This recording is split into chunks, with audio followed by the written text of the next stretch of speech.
On today's edition of the Thrive Time Show, Pastor Jackson Lahmeyer joins us to share why fear and faith cannot mix. He also takes the time to break down a Bible verse from that controversial book known as the Bible.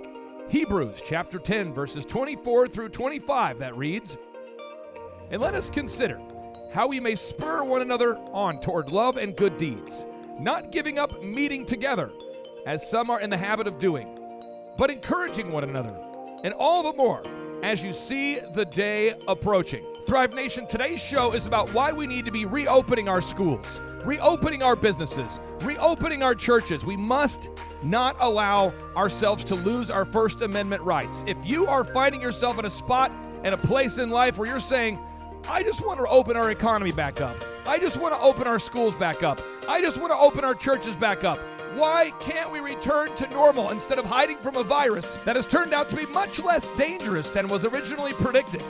Folks, this is the show for you if you want to get this economy, your schools, and your churches back open. And now, without any further ado, our interview with Pastor Jackson Lahmeyer.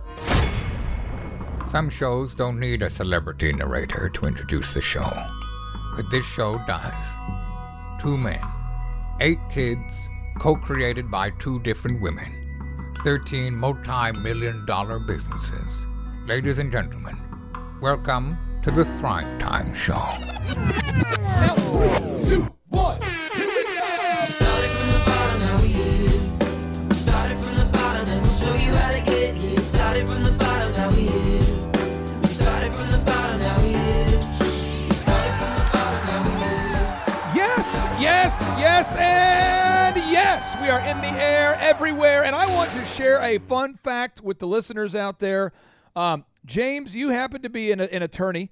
I don't know that you are an expert in the following topic, but I'm going to ask you the following question because you're an attorney, which means you've gone to some school.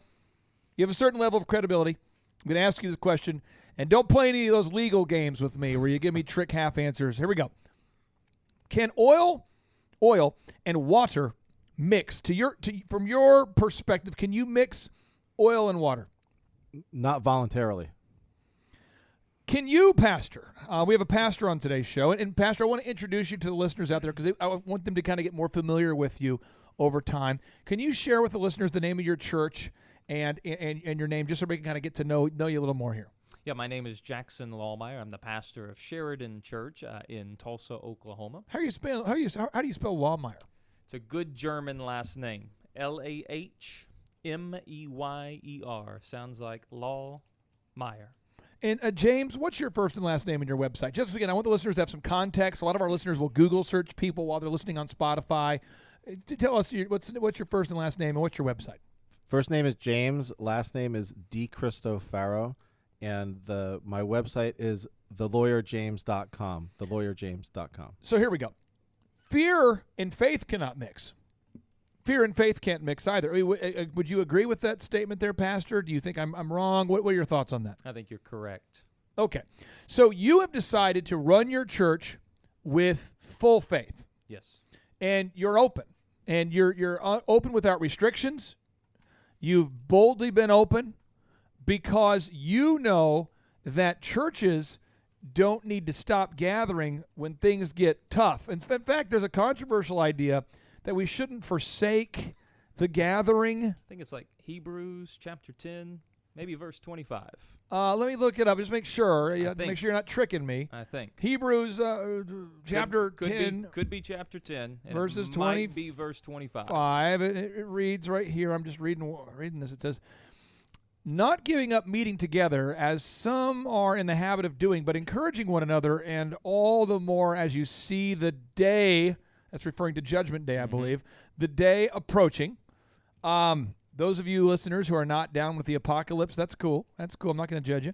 I'm just saying is, when you think about it, if there were things that seemed kind of apocalyptic, I mean, we're talking about Bill Gates and cryptocurrencies. We're talking about shifting to a global reset. Al Gore's talking about a global reset.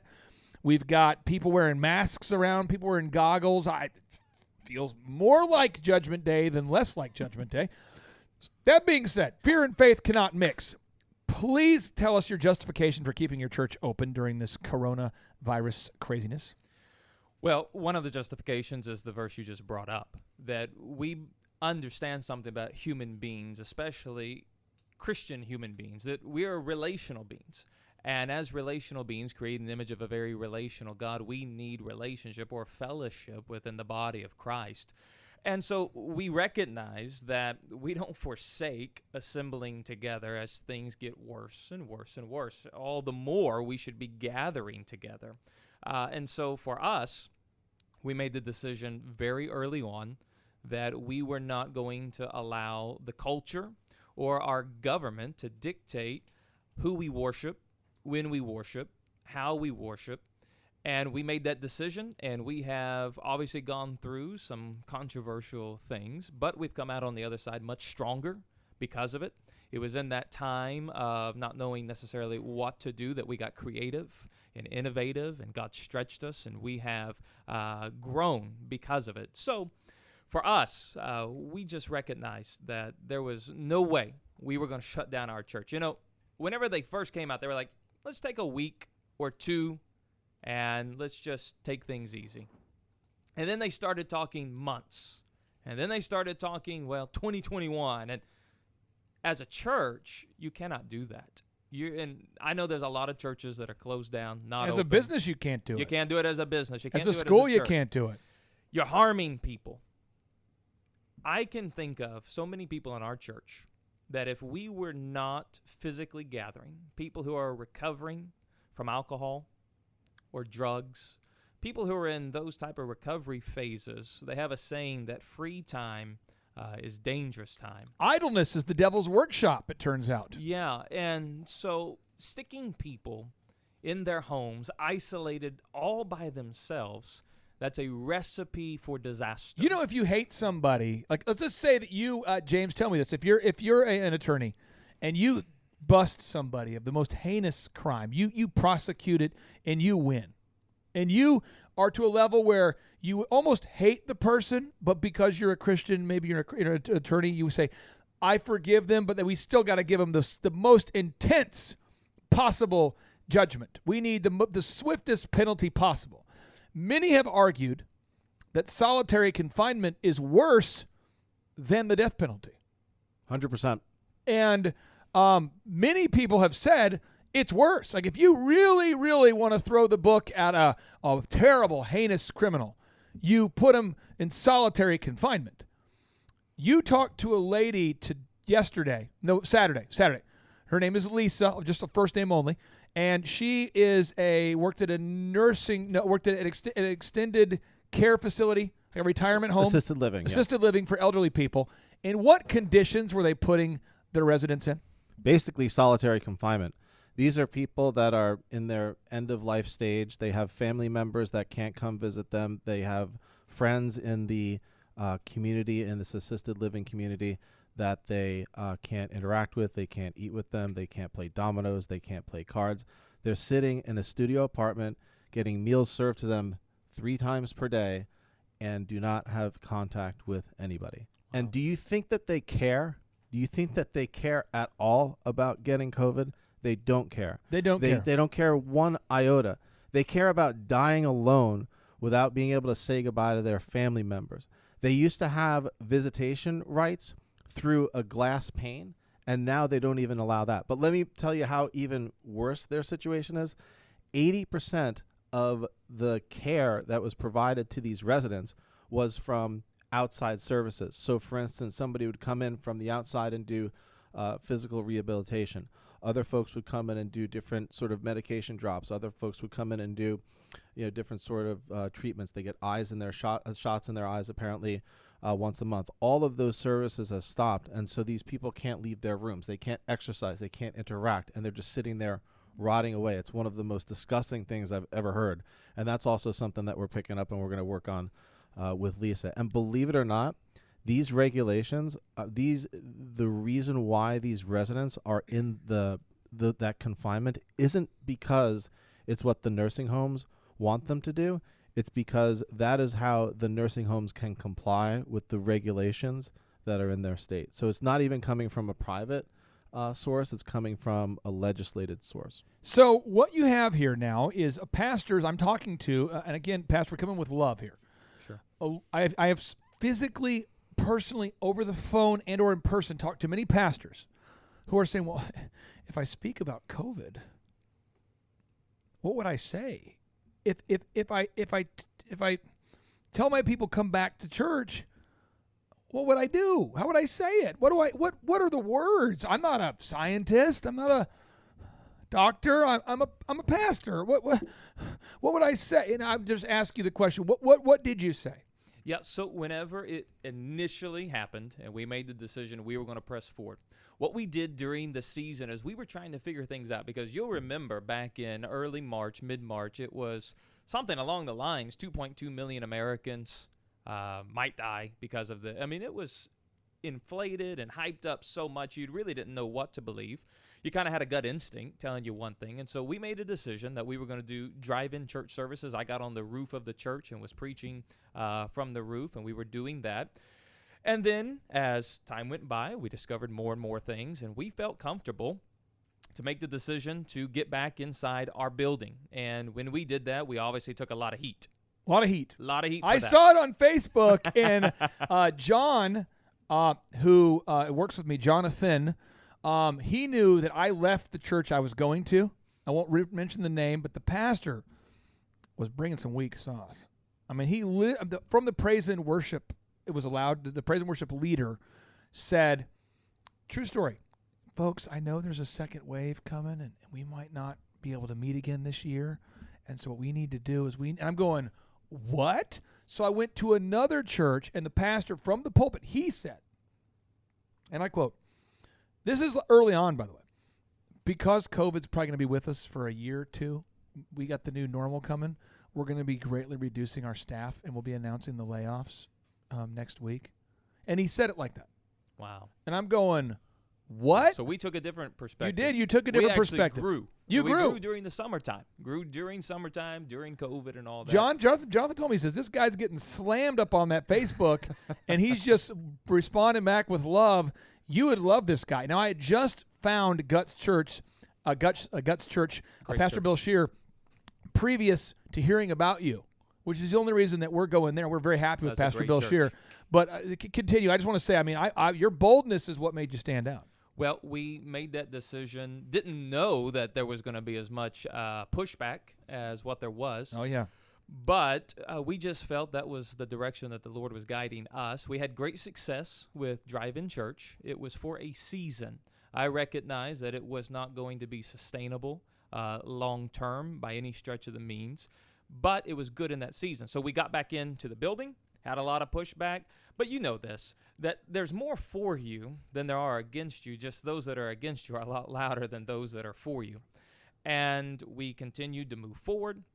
And that first Sunday, I preached a message on Shadrach, Meshach, and Abednego not bowing down to King Nebuchadnezzar, who told them they were going to, worship the golden statue of him. And yeah, they were civilly disobedient. They did not obey, quote unquote, the law of the land.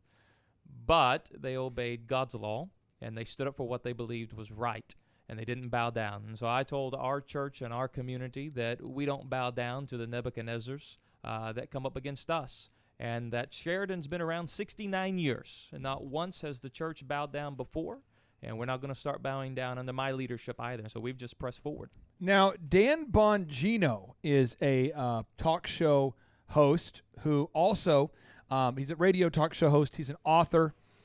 He actually was a former U.S. Secret Service agent.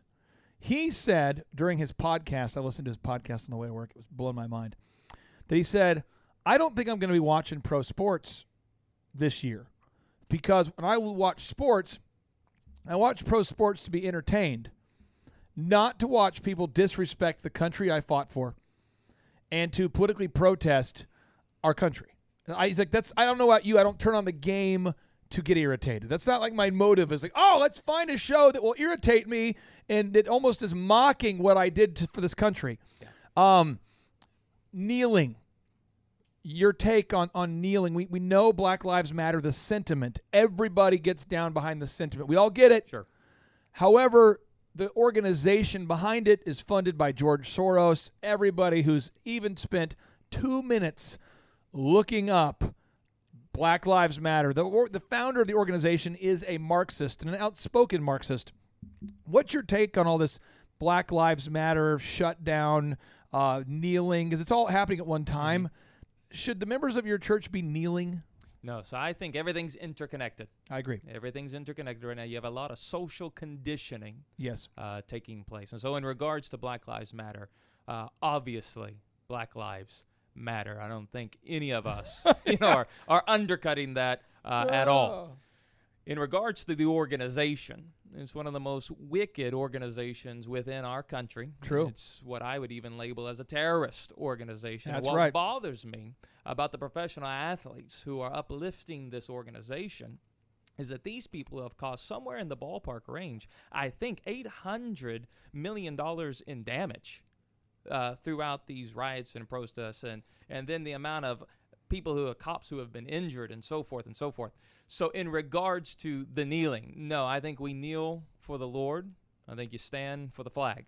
And that's just something that's personal for me.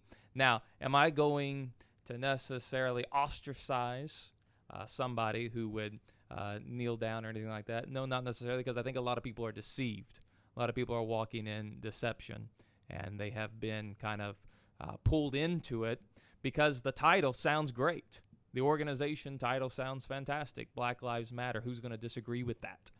But it's a Trojan horse. There's a lot underneath that title that is manipulating and deceiving people. So if I'm listening to this show, I have to work out the assumption that the people listening to this show don't know what to do as a result of this information. They heard this information. They're now saying, okay, I have the information. I go to a church where we're having a different conversation. It's all online. My pastor maybe appears to have lost his mind. Maybe he's afraid of the virus.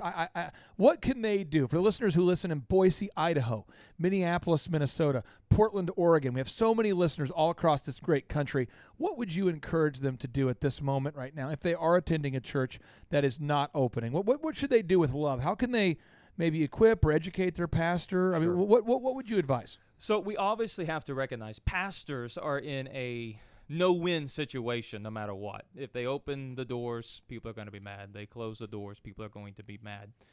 At the end of the day, that pastor has to make a decision what he or she believes is correct. Now, from a biblical perspective, I don't see any valid argument for shutting your doors, regardless of what's going on, especially those churches like mine that believe that God is a proactive healer. And if we believe that God heals us of all of our sicknesses and all of our diseases, James actually tells us that when you're sick, you should go to the elders of the church, and they lay hands on you, and the prayer of the righteous will help that person overcome the sickness. So we're actually doing the opposite of what we're biblically told to do whenever we're saying, everybody stay home. That's not a biblical thing. So in regards to that, I would say if your church is not open physically at this stage, it might be a good time to find a church in your area that is. We have enough information out there. And I'm going to mention one more thing, and maybe you could give me biblical justification for the things. I'm not a Bible scholar, although I did go to Oral Roberts University. I have read the Bible from beginning to end twice. But I just want to make sure we get this idea. It seems to me as though Jesus was not political. It seems to me that Jesus went into the temple and he flipped the tables. The actual verse, I want to get this Bible verse here. I never want to paraphrase the Bible. I want to get this verse, but this is Matthew 21:12 reads, Jesus entered the temple courts and drove out all who were buying and selling there. He overturned the tables of the money changers and the benches of those selling doves.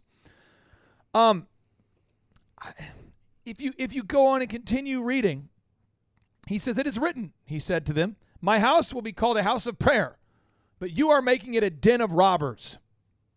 So I find that sometimes churches, this is not true of all churches, I'm just making this statement. Once a church reaches a certain level of worldly acceptance, once a church goes mainstream, the pastors begin to often shy away from talking about things like this. You have a lot to lose. They have a lot to lose. They start to say, if we open, I could lose my book deal. If we open, I won't be on MSNBC as much.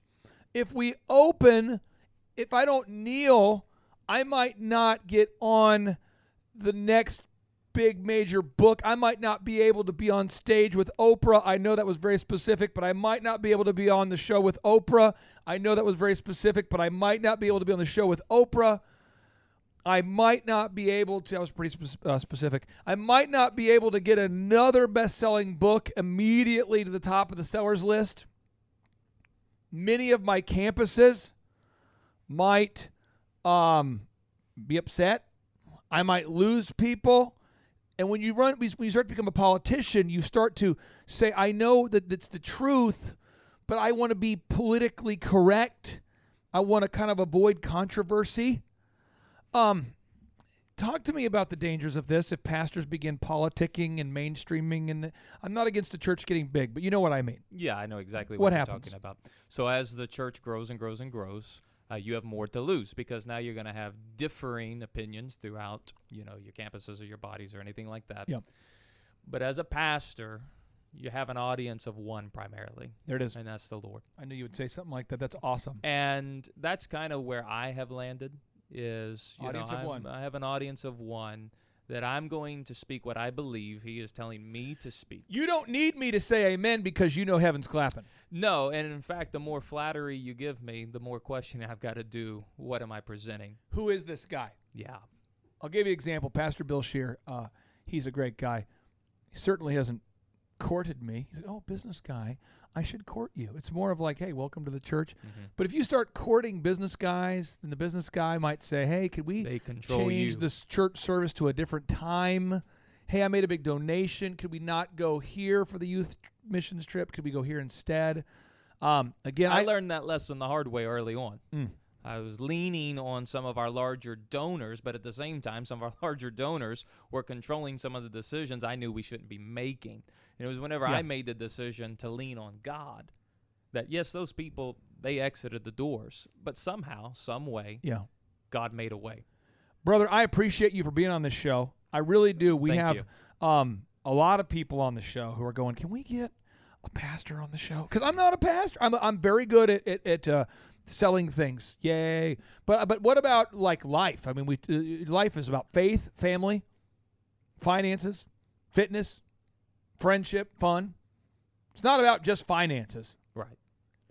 I think there's a Bible verse that, well, what good is it for a man to gain the world but to lose his soul? So, again, I hope this show isn't like a soul-losing show where people listen and go, oh, man, I made a ton of money, but I lost my soul. Well, this show's great. My wife left me. My kids hate me. But could I ask you, could I invite you to be on the show maybe a more often basis? Absolutely. I'm having a blast here. Well, I appreciate you. What's your website? One more time there, sir. It's www.Sheridan.Church. And now, without any further ado, 3, 2, 1, boom! Why does this still keep happening to me? I don't know whose prayer I'm breaking into, but I'm breaking into somebody's prayer saying, Lord, why do I keep going through the same things over and over again? And the Lord sent me here to tell you the problem is with your default. Until you change your default, you will always go back to being who you were before because you have never changed your mind. You change your friends, you change your address, you change your phone number, you change the songs you sing, you change everything else, but you didn't change your mind. There is nothing as powerful as a changed mind. Boom! Nothing as powerful as a changed mind. Boom! Better get yours, cause I'ma take mine. Boom! Leave them where they got if they ain't ready. Used to have a lot of homies, now they dropping like a Betty. I'm like, boom! We taking over, it's our time now. Boom! Oh, you ain't know, we about to thrive now. Big, overwhelming, optimistic, momentum, A place. Hey, back, let me get 'em. Go get 'em then. Hurdle every obstacle, obstacle, trying to do the impossible. Turned my whole life around, haters thought it was comical. Had to make some moves, didn't even seem logical. Quarterback to play, man, I had to call it audible. Drop back, stop that, rearrange or switch it up. Only got one life to live, it's best that you go live it up. Failure ain't an option, ain't no way that I can give it up. Hey, knowledge, gon' pick it up. Nothing like your posse, look poppy, you cannot top me. They watch me and try to copy like Rocky, you cannot stop me. Hungrier than ever, we grinding all through the weather. We shining because we better get with us, we bout our cheddar. Once I change my mind, dog, trust me, ain't no going back. Coming for that top spot, I'm feeling like they owe me that. Time for us to level up, I feel like we've been holding back. Throw your hands up, say it with me if you know it, Dad. Boom, nothing is powerful as a change mind. Boom, better get yours, cause I'ma take mine. Boom, leave them where they got if they ain't ready. Used to have a lot of homies, now they dropping like a fatty. I'm like, boom, we taking over, it's our time now. Boom, oh, you ain't know, we about to thrive now. Big, overwhelming, optimistic, no mental. Hey, Clay, hey, back, let me get 'em. Yeah. Came a long way from where I used to be. Don't even see life the way I used to see it. Old habits die hard, but you gotta leave them. If they ain't riding like a Harley, then you don't need them. You're cheering and you're clapping, I don't need that. Fake friends treat them like Fat Joe, make them lean back. Excitement, no vision, makes you blind, I can see that. Anything I think up in my mind, I can achieve that. I can make a million if I want to. I'ma keep it real cause I want to. Other women try to holler, girl, I want you. And disrespecting wifey's what I won't do. Gon' do your dance, gon' do your dance. If you really wanna change, gotta have a plan. Even when they sit down, I'ma take a stand. Throw your hands up, say it with me if you know it, man. Beliefs become your thoughts, thoughts become your actions. So be intentional about where your passion is focused. There's no hocus pocus. We only live once, man, and you know this. You can't press the rewind, but you can make a beeline to the next level like you're headed for the tree line. I was born in Minnesota, moved to Oklahoma, incorporated both into my rhymes. Now it's time to show you how a former stuttering student can turn out the raps with a lyrical miracle flow in the cash to match. Yeah, I'm imported, a Minnesota refugee, but I'm consistent as can be as I rap on hip-hop beats, bringing rappers and tax. Even though that I'm wise, I can play that funky music, but I ain't vanilla ice. Here we go, here we go, here we go, full steam. 3, 2, 1, dynamite on the scene. Boom, nothing is powerful as a change mind. Boom, better get yours, cause I'ma take mine. Boom, leave them where they got if they ain't ready. Used to have a lot of homies, now they dropping like a fatty. I'm like, boom, we taking over, it's our time now. Boom, oh, you ain't know, we about to thrive now. Big, overwhelming, optimistic, momentum. Boom. And the Lord sent me here to tell you the problem is with your default. Until you change your default, you will always go back to being who you were before because you have never changed your mind. You change your friends, you change your address, you change your phone number, you change the songs you sing, you changed everything else, but you didn't change your mind. There is nothing as powerful as a changed mind.